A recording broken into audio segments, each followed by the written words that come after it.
앞으로 남은 변수가 전쟁 말고는 금리가 제일 큰 변수가 되지 않을까. 저도 많이 다쳐보니까 20 몇 년 다쳐보니까 결국 주식은 얼마나 덜 깨지냐의 게임이에요. 그러니까. 망하지만 않으면 기회가 반드시 와요. 주식시장은 항상 좋게만 보지 말아라. 금융시장을 좋게만 보지 말고 경계감도 가져야 된다. 삼성전자는 왜 이렇게 못 가는 거예요? 하이닉스는 항상 삼성전자? 가는데. 네. 삼성전자는 지금 파업 이슈가 제일 영향을 많이 그렇죠. 미쳐요. 파업을 하니까. 안 깨지려면 그 나이스하고 화려한 종목 가는 게 아니라 네. 누가 봐도 아 이건 더 이상 깨지지 않겠네 하는 주식을 보면 있잖아요. 근데 지금 그 교집합이 하이닉스 아니에요? 우리나라 경제도 좀 걱정해 보고요. 또 요즘 워낙 핫한 이 주식시장 이야기도 같이 나눠보는 경제설전 시간입니다. 함께해 주실 우리 매트릭스 투자자문의 곽상준 대표님 어서 오시고요. 네, 안녕하세요. 반갑습니다. 네, 오랜만에 뵙습니다. 네. 네, 그리고 권순우 기자님 어서 오십시오. 압권 권순우입니다. 압권 권순우 기자님 예. 어서 오시고 그리고 신혜연 기자님도 함께합니다. 안녕하십니까. 네, 아 역시 주가가 오른다는 목소리도 힘찹니다. 예. 네. 지금 현재 세 종목이시죠? 예. 삼전 하이닉스, 현대차. 거의 매주 하게 나오는 것 같아요. 네. 시가총액 1, 2, 3위. 예, 그러나 네. 3위는 현대차가 이제 더 이상 아닙니다. 모르고 아니죠? 있고 싶은데. 저 잘 모르겠는데요. 네, 3위는 아마 현대차가 지금 현재는 아닐 겁니다. 좀 밀렸을 거예요, 아마. 예. 자, 여튼 투자하시는 분들도 주의 깊게 들으셔야 되고 또 경제에 미치는 영향이 워낙 큰 또 매크로 이야기도 잠깐 좀 나눠보도록 하겠습니다. 그래서 오늘은 먼저 금리 얘기부터 갑니까?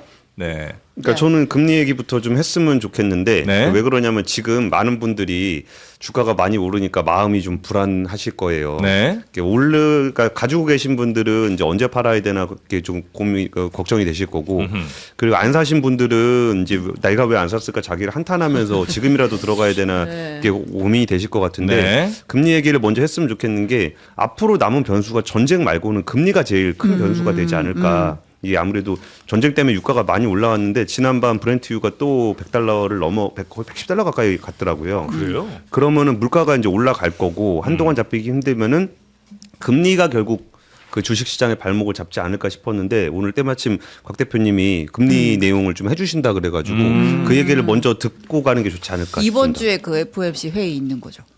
이번 네, 주. 네. 29일 날 있고요. 네. 이제 핵심은 저거죠. 이제 파월 의장이 그 기자회견할 때 도대체 어느 정도까지 얘기할 거냐 하고 그다음에 기존에 이제 위원들 중에서 몇몇 사람이 금리 인상 쪽으로 열어놓을 거냐 이게 핵심입니다. 왜냐하면 현재 일단 현재 시장은 많이 감했습니다만 그래도 연말 기준으로 한 번 정도 금리 인하할 거라는 의견이 조금 더 많아요. 네. 그런 상황인데 지금 처해 있는 상황 중에 중요한 포인트는 전쟁으로 인해서 유가가 올랐고 유가는 모든 거의 원자재잖아요. 예. 근데 지난번에 나왔던 미국의 CPI가 전월 대비 0.9% 올랐어요.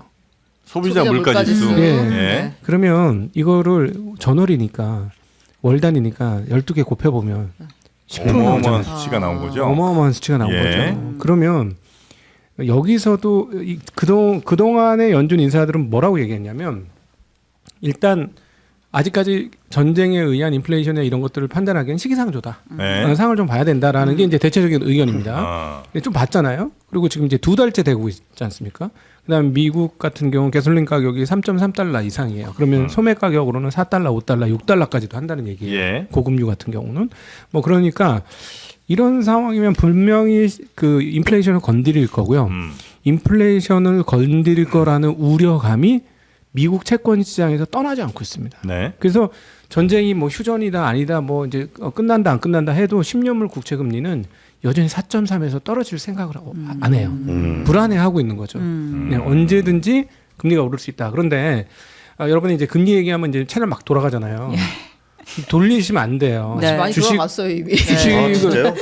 각을 막 틀어버려. 네. 주식을 잘 하려면 주식 얘기 먼저 할 걸. 이게 주식을 잘 하려면 이 금리를 놓쳐서는 안 되는 거예요. 이게 기본 중에 기본인데. 금리를 알아야 주식을 알 수 있다. 자, 왜냐하면 자산 배분할 때 네. 예금으로 네. 금리가 뭡니까? 그냥 예금이에요. 예금. 네. 예금으로 은행 갔는데 5% 줘. 네.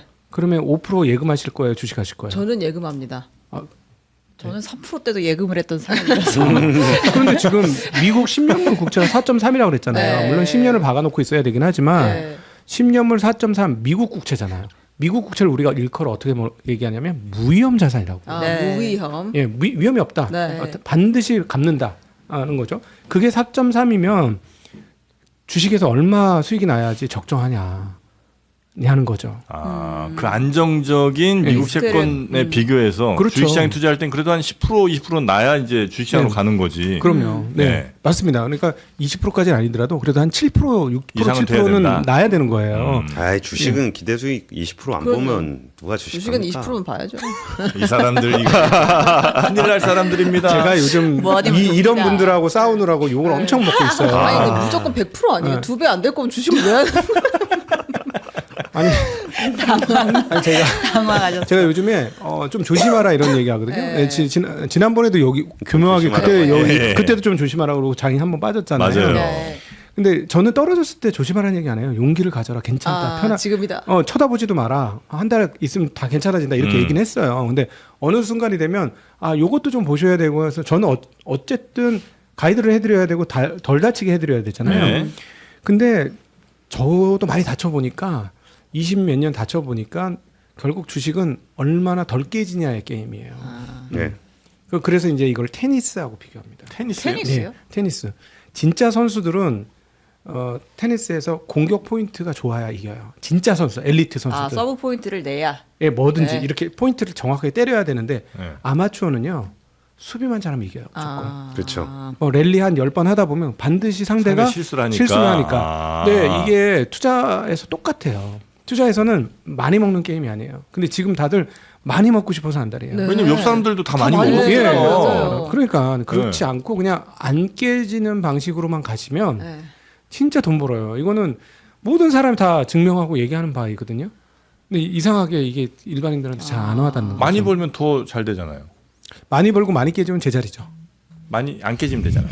그러니까 많이 안 깨지려면 처음부터 조금 이렇게 강도를 낮추셔야 돼요. 내가 이렇게 뭐 100% 먹겠다, 200% 먹겠다, 네. 뭐 주식으로 50%안 먹으면 그게 주식이냐? 그렇죠. 저도 그렇게 생각했어요. 네. 먹을 때 가슴을 잘 먹어. 탁 치시네. 먹을 때 잘 먹어. 먹을 때 잘 먹는데 깨질 때 싹 깨져. 네. 그럼 꽝이에요. 맞아요. 꽝. 네, 이게 곱하기 게임입니다. 곱하기. 100% 먹을 거니까 저렇게 해야 됩니다. 그게 한 5년이나 6년, 7년 지나고 나면은 네. 100% 수익은 저런 데서 나요. 원래 90번, 10번이 있으면 네. 9번 신나게 먹고 10번째 깨지면 제자리로 돌아오거든요. 네. 한참 지나고 5년, 10년 지나 보면은 그냥 원래 그대로 돼 있고 네. 때로는 은행 예금 수준의 수익률을 얻게 돼요. 네. 근데 잃지 않고 지나면 아까 곽 대표님 말씀대로 100% 먹으려면 저렇게 하는 게 맞을 아니죠. 겁니다. 여기서 또 개인 투자자를 한번 제가 변명해 드립니다. 어차피 뭘로 망할지 난 아무도 몰라. 누구도 몰라. 그렇다면 일단 많이 먹는 거 먹어보고 그 다음에 쫄딱 망하더라도 어차피 조금 먹다가 망하나 많이 먹다 망하나 망하는 건 만약에 망한다면 매한가지 아니냐 이런 생각하실 수 있거든요. 그러면 그게 카지노지 뭐 그게. 아니 지금 근데 정보로님, 그런 근데 느낌 아니에요? 이게 있잖아요. 그 전문가라고 얘기하는 분들이나 아니면 곽 대표님 같이 경험 많은 분들한테 우리가 물어보는 이유가 네. 그렇죠. 우리가 그 삽질해 오는 그 시간을 한번 미리 해보신 분들한테 네. 물어보는 거잖아요. 곽 대표님 저 얘기 하실 때까지 얼마나 삽질 달인입니다. 그리고 뭐 아까 이게 카지노냐라고 얘기하셨는데 카지노에 얼마나 오래 계셨으면 이게 너무 아니구나. 극단적으로 네. 생각하는 것 같아. 먹을 때도 적당히 먹고 대신에 망할 때 덜 망하는 것도 준비해라 이런 차원이신 거 아니에요? 그러니까 망하지 말자는 거죠. 네, 네. 망하지 말아야 돼요. 예, 그러니까. 망하지만 않으면 기회가 반드시 와요. 그러니까. 저도 한번 저도 이제 제가 오래도록 운영을 해왔잖아요. 근데 시간 지나서 뭐 5배, 10배 이렇게 올라온 계좌들이 있어요. 근데 잘했느냐? 복귀를 하면 잘한 게 하나도 없어. 잘 못했어. 굉장히 잘 못했거든요. 예. 근데 5배, 10배 와요.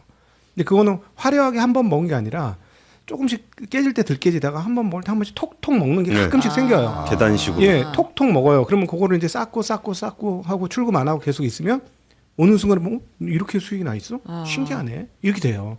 진짜예요. 제 말을 좀 믿어주세요. 네. 아니 믿을 수가 없어요. 왜냐면 지금 단기간에 2배가 됐기 때문에 아, 중국 때도 이렇게 되면. 시 기자. 네. 하이닉스. 지금 그렇죠. 그래서 제가 지금 욕 먹고 있어요. 너는 네가 못하니까 우리한테 그런 거 아니야? 막 이러면서 근데 아니 근데 안 네. 깨지려면 그럼 어떻게 해야 되는 거예요? 안 깨지려면 그 나이스하고 화려한 종목 가는 게 아니라 네. 누가 봐도 아 이건 더 이상 깨지지 않겠네 하는 주식을 보면 있잖아요. 근데 그런 지금 주식. 그 교집합이 하이닉스 아니에요? 하이닉스 3전 아니에요? 작년도 삼성전자는 네. 그랬죠. 작년도 상반기에. 어허. 10만 원 이하 때는 네. 10만 원 이하 때는 누가 봐도 잠깐은 쉴 수 있고 잠깐 밀릴 수는 있지만 뭐 이거 더 떨어질 수는 망하겠어? 없는. 절대로 망하진 않겠지. 이 개념이에요. 네. 절대로 망하지 않겠지 하면서 가는 거고. 네. 뭐 지금 시가총액 상위 종목들도 작년도 후반까지도 현대차 같은 경우 설마 이걸로 망하겠어? 그런 개념이 있잖아요. 네. 예, 그런 거를 그냥 들고 그냥 엉덩이로 지지는 거예요. 아. 네, 그러시면 되고 지금도 제가 보기에는 금융주들 너무 많이 올랐습니다. 일부 금융주인 뭐 보험주나 이런 쪽은 비싸지 않은 것들이 있어요. 근데 이런 얘기하면은 답답하죠. 가슴이 고구마냐? 뭐 이렇게 되는 거죠. 난 고구마 안 해. 난 이렇게 사이다 잘 가는 거야. 게 많은데 어디 보험회사에 얘기해. 그렇지. 뭐 그런 거죠. 근데 해 보니까 네. 나중에 해 보시면 아시겠지만 5년 10년 지나 보면 이렇게 고구마 먹은 것처럼 하면 양식이 돼서 성장해 있어. 아, 좋습니다. 네. 자, 그럼 일단 우리가 금리는 네. 분명히 좀 네. 이해를 하고 가야 네. 된다. 네, 맞습니다. 현재 유가 많이 올랐고 그다음에 물가가 많이 오르는 상황에서 금리가 낮아질 가능성은 매우 없어진 상황이죠. 여기서 핵심 뭐냐면 네. 딴 데 넘어가서 말씀을 못 드렸는데 인플레 얘기까지 하셨습니다. 네. 인플레이션에 대한 언급이 있느냐가 핵심이에요. 연준에서. 그래서 연준에서 인플레이션이 조금 이제 문제가 됩니다. 아직 시기상조라고 그동안에 얘기해 왔었는데 계속 이런 식으로 가면 좀 문제됩니다. 하면 시장에서 좀 충격을 받을 거예요. 미국 시장 기준으로. 미국 시장이 안 올랐으면 몰라도 지금 신고가이기 때문에 만약 그런 얘기를 하면 좀 영향을 받으니까 그거는 마음 준비를 하고 계셔라. 근데 뭐 그냥 넘어갈 수도 있어요. 아직도 시기상조야 이렇게 얘기할 수 있고 언젠가 끝날 거니까 별 문제 없습니다. 이렇게 얘기할 수도 있어요. 근데 그럼에도 불구하고 그 여러 가지 시나리오 중에 이럴 수도 있고 저럴 수도 있다는 걸 마음에 담아놓고 그 회의의 결과를 보는 것과 모르고 회의의 결과 보는 건 다르니까. 그럼 만약에 연준에서 물가 얘기를 좀 심각하게 한다. 그러면 바로 그게 금리에 영향 주고 그다음에 주식시장에도 영향을 줘서 많이 갔던 뭐 기술주들 이런 친구들이 조금 어려워질 가능성이 있는 거예요. 그렇죠. 그리고 이제 제일 조금 더 크게 하면 네. 뭐 조금 이따 우리 권 기자님 자세히 얘기하시겠습니다만 지금은 데이터 센터를 중심으로 한 하드웨어 전성 시대예요. 하드웨어 전성 시대인데 이 하드웨어 전성 시대를 이끄는 핵심이 뭐냐라고 저한테 물어본다면 네. 데이터 센터의 구독료가 계속해서 올라가고 있다는 거예요. 구독료가. 네, 우리 넷플릭스 가격이 계속 올라가는 것 마냥 지금 계속 올라가요. 지금 블랙웰이라는 최신형 GPU 칩셋을 쓰는 시간당 가격이 전월 대비 26% 정도가 올랐어요. 26%? 네, 전월이니까 엄청 오른 거예요. 빅테크 기업들이 그런 데이터 센터에 내는 돈들이 엄청 야. 비싸지고 있다. 정확하게는 빅테크가 아니고 AI 기업들이죠. AI 기업들이. 네, 빅테크는 데이터 센터로 네네. 자체 갖고 있고. 앉아서 하우스 장사하고 있는 거고. 데이터 센터가 하우스예요. 네. 그렇게 하면 이해하기 쉬워요. 네, 네. 하우스 장사인데 하우스 장사가 잘 되니까 GPU 더 줘. GPU 세트 더 줘. 이러는 거고. 그러니까 하드웨어가 막 난리가 난 거고. 예. GPU에 메모리에 CPU까지 난리가 난 거고. 네. 근데 문제는 뭐냐면 이 AI 기업들은 내가 여기서 싸워서 이기면 모든 걸 성취할 수 있어. 해서 물불 안 가리고 지금 돈 쓰고 있는 거예요. 이자 돈 굉장히 많이 내면서도 쓰고 있어요. 돈을. 네네네. 그런데 금리가 올라가면 어떻게 되느냐? 금리가 올라가는데 얘네 금리가 더 올라가면 쟤네 견딜 수 있겠어? 이 생각이 딱 되면 이게 조금 문제가 심각해지는 거죠. 이거는 아마 권순우 기자님이 잘 아셔서 또 정리해 주실 거예요. 네. 정리해 주세요. 네, 제가 이제 금리에 관심을 가졌던 이유는 네. 그러니까 금리가 올라가면 시장이 영향을 받아요. 네. 근데 지금 코스피만 기준으로 봤을 때는 저는 눈에 걸리적거리는 게 없습니다. 네, 코스피하고는 좀 달라요. 지금 제가 계속 얘기 들은 건 미국 중심으로 시장. 네. 말씀드린 겁니다. 그래가지고 코스피, 그러니까 우리 산업에 있어서의 주요한 섹터들이 아예 앞길을 가로막고 있는 게 제 눈에는 아직 안 보여요. 그러면은 이게 자본시장에서 이슈가 생겨서, 그러니까 금리가 영향을 미쳐서 주가가 떨어지지 않고서는 물론 조정을 받거나 그런 거는 뭐 당연히 있는 일이니까 이게 뭐 한도 없이 끝도 없이 계속 올라간다. 저는 이렇게 보진 않아요. 그러니까 예를 들어서 이전에 그 곽 대표님 나오셨을 때 좀 약간 보수적으로 말씀을 하셨고 실제로 이제 그 호르무즈 해협 문제가 생기면서 주가가 떨어졌었잖아요. 근데 그때 우리가 우스갯소리로 얘기하긴 했지만 반도체는 호르무즈 해협을 지나지 않는다. 그 얘기가 시장에 영향을 미치더라도 경기가 안 좋더라도 메모리는 그래도 될 것 같은데 그냥 저는 그때나 지금이나 생각의 변화는 없어요. 그러니까 제가 바라보고 있는 시계열에서는 저는 이제 산업을 들어보니까 산업은 별거 없다. 문제 없다. 그러면 시장은 언젠간 따라올 거다. 이렇게 믿는 거고. 네. 그리고 곽 대표님은 거기서 이제 그 시장의 가격이라든지 아니면 금리라든지 이게 시장에 충격을 줄 거야라고 보는 게 있어서 저는 지금 봤을 때는 걸리적거리는 게 없길래 이번에 FMC를 비롯해서 이제 그 케빈 허시 연준 의장 새로 바뀌고 하면은 여기서 금리가 시장에 영향을 주면은 좀 어떻게 될지 그게 오히려 거의 유일한 변수가 아닐까. 물론 전쟁 이슈는 우리가 통제할 수 없는 변인이긴 네. 합니다만 금리 정도가 변수가 되지 않을까 좀 싶었어요. 네. 근데 금리가 이제 예전에 시장 보면 금리가 올라가서 시장이 빠지는 경우도 있는 것 같고 아니면 금리가 올라간다는 것 자체가 앞으로 경제가 좋을 것 같으니까 금리 올라간다 이렇게 생각해서 오히려 주가 안 빠지고 더 가는 경우도 좀 있는 것 같은데. 다른가요? 지금 이렇게 봐야죠. 연초 기준으로 연말에 26년도는 금리 한번 내린다는 게 컨센서스였어요. 예. 그런데 여기서 갑자기 금리를 내리지 않고 올린다는 건 기존의 예상과 빗나간 일들이 벌어지는 거거든요. 예상치 않았던 일이 네. 벌어지는 거예요. 네. 그러면 그때 여기서 금리를 올린다 하면 한 번에 올릴까? 한 번에 올리고 끝날까?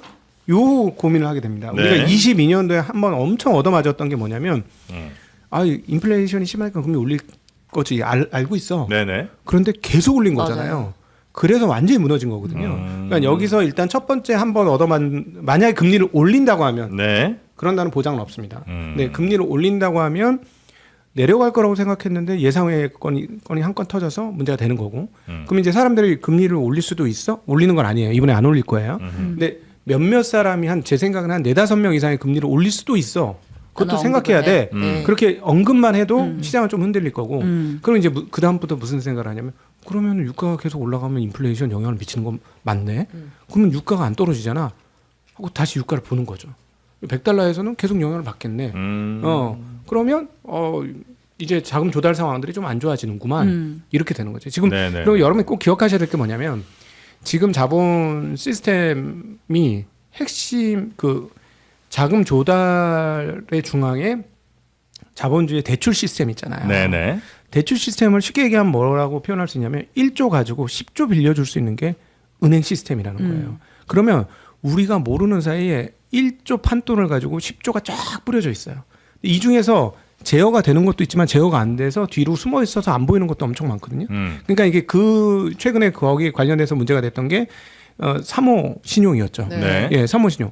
근데 그 사람마다 입장이 틀려요. 연준에서는 그거 생각보다 그렇게 메인스트림에 영향 안 미쳐라고 얘기했고 제이미 다이먼 같은 경우는 아니야 생각보다 좀 문제 있을 거야. 워렌 버핏 같은 경우도 터지면 문제가 될 수 있어. 뭐 이렇게 얘기하거든요. 이 문제가 뭐냐면 1 가지고 열을 만드는 이 시스템이 있기 때문에 이게 한번 뭐가 살짝 삐끗하면 별거 아닌데 그거하고 연결된 애들이 있으면 몇 개 다. 연타로 도미노로 가는 거예요. 그게 이제 제일 위험한 건데 지금 그럴 것 같진 않아요. 네네네. 지금 그럴 것 같진 않고 그런 방향으로 갈 것 같지도 않고 그렇게 문제가 되면 트럼프 막 난리칠 거고 그럼 케빈 허시 와서 금리 내려줄 거고 또 안 되면 양적 완화 할 거예요. 네.